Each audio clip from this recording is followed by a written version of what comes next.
Difference between early modern humans and modern humans today. The only possible difference between early modern humans of that period and modern humans today is in the number of mutations, or even rather in the methylations. Consensus claims these additional mutations and/or methylations to be superior, or to have made us modern humans superior. This while we know from research they make those that underwent such mutations at least on occasions more prone to diseases. One of the supposed differences between early modern humans and modern humans is that modern humans, who demonstrably did not coexist with Neanderthals simply because Neanderthals were already extinct when they arrived in the region where Neanderthals lived, predominantly between 8,000 and 4,500 years ago, supposedly carry a Neanderthal-Fraction, according to consensus. Meanwhile, early modern humans, according to consensus and alternative historians, who did in fact coexist in close proximity with Neanderthals, occasionally for thousands of years, are all extinct and, even more importantly, at no point transmitted their supposed Neanderthal-Fraction to us, modern humans of today. Ranis in Germany finds. These cases of extinction of early modern humans are known as the Ranis fossils, and include the well-studied Ranis 13 fossil. Interestingly, the finds form one part of the earlier by us mentioned Linkombian-Ranisian-Jersmanowishan, LRJ, transition period complex of Northern Europe, that we claim were visited exclusively in the function of mining, and not to definitively migrate to, as in the case of the Polygonal-Works range. We also can safely assume that these places were too cold, and consequently too inhabitable to be the main subject of their polygonal buildings or works. Recent studies have shown that bifacial leaf points similar to those from Ranis and Jersmanowis blade points can be assigned to the final Middle Paleolithic. The stratigraphy of Ranis seems to reinforce the typo-technological arguments for a late, transition period assemblage, as it is probably the only LRJ site in Northern Europe where the final Middle Paleolithic is overlain by an early Upper Paleolithic assemblage. Bacho-Kiro in Bulgaria finds. According to consensus, one of the more important European initial Upper Paleolithic assemblages in Europe is that of Layer 11 at Bacho-Kiro, Bulgaria. This assemblage, which has been called Bacho-Kirian, contains elements of both the Middle and the Upper Paleolithic, though most place it in the latter.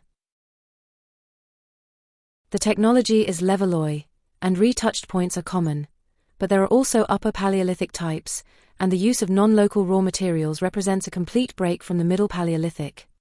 While some have tried to link Layer 11 to the subsequent Aurignacian, this link is not at all clear, and Layer 11 is probably better compared to other levalloy transitional industries like Boca-Tactit, Layer 1 to 3, and the Bohunician. Further, according to consensus, it is of key importance to learn who made this industry and to determine its date. This is exactly what we of Origin for Existence are trying to achieve with this and other videos. According to us of Origin for Existence. For us of Origin for Existence, modern human supervisors and working-class Neanderthals would also be sent, or together take part in expeditions to the Linkombian-Ranisian-Jersmanowishan, LRJ, rich resource mountain ranges, this to harvest essential ores and resources they did not find or not enough in the by them inhabited polygonal structures range itself. As said, and contrary to the polygonal structures range, in these exceptional ranges they would not prepare similar polygonal structures, nor acropolis-like structures for their cultures, because these locations were too cold for these cultures, and or too isolated from the routes these humans needed to explore and control. Candidate modern humans did not pass on their DNA. Candidate modern humans supposedly carrying the supposed Neanderthal-Fraction went extinct early on, and did not pass on any of their DNA.